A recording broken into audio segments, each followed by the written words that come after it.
Unboxing tayo ng dog cat carrier, pet holding travel, carry handbag. Portable pet handbag siya. Malaki siya. Large size na itong kinuha ko. 194 pesos. Ang ganda nito.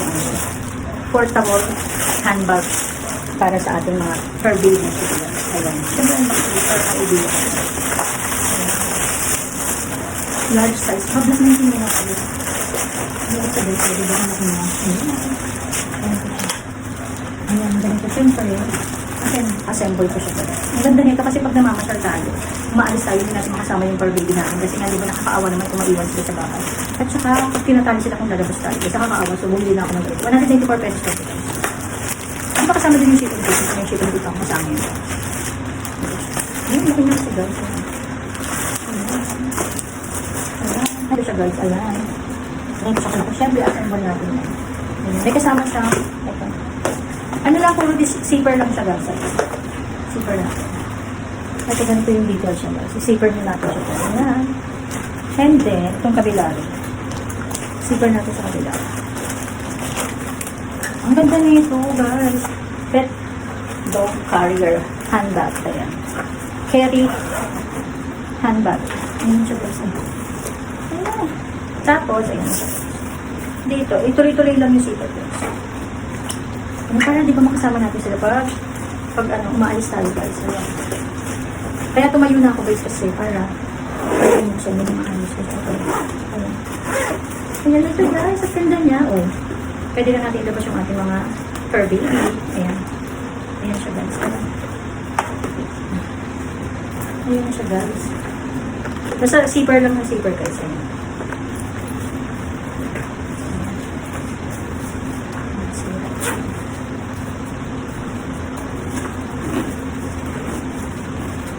May small, medium, large na ito guys. Tapos meron na rin kung ilang kg yung dog niyo guys. Pero mas maganda kung large na yung baby kasi kasya na yung per baby dito guys. Ayan, anak na siya guys. And then may hawakan siya ngayon guys. Ayan ang cute niya guys. Oh, ganito yung details niya. Ayan, tapos ganyan. Tapos pag gusto niyo siyang i-carry, ganito guys. Lalagay natin itong kanyang ito. Parang belt niya. Para makarry natin yung ating dog guys. Kasi may adjustable din siya dito. Diba? Kung gusto niya kung mahaba guys. Ang cute niya. Ang cute niya. Ayan. Ganito na siya guys. Ayan. Ganito. Tapos kapasok niyo dyan yung baby niya guys. Yung for baby niya guys. Ayan. Ang cute diba? Ayan. Ayan siya guys. Ayan. Ganito siya. Tapos syempre may zipper yun dyan. Ayan.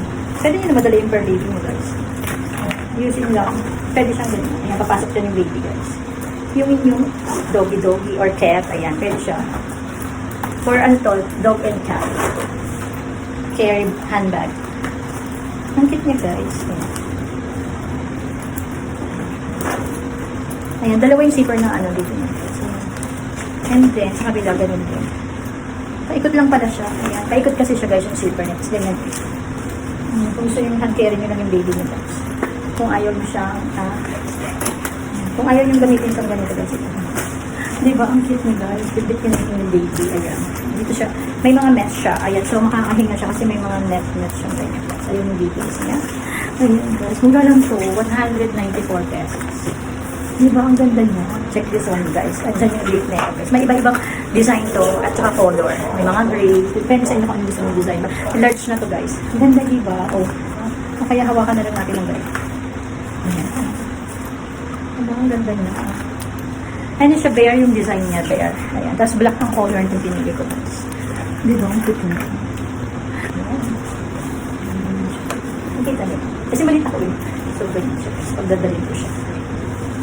Siyempre, lagi ko rin suotong komping damit ko, guys. Kasi, ang komping niyang suotin ko. Ang komping niya rin suotin, guys. Di ba? Pag may mga bibig ng ganito, ang komping niyang suotin yung t-shirt. Para hindi siya masikip sa akin. Di ba? Matchy-matchy sila ng aking fur baby bag. Ayan guys. Check this one. And this one, check the link guys. Ayan. Lalagay ko yung mga link dun sa aking basket.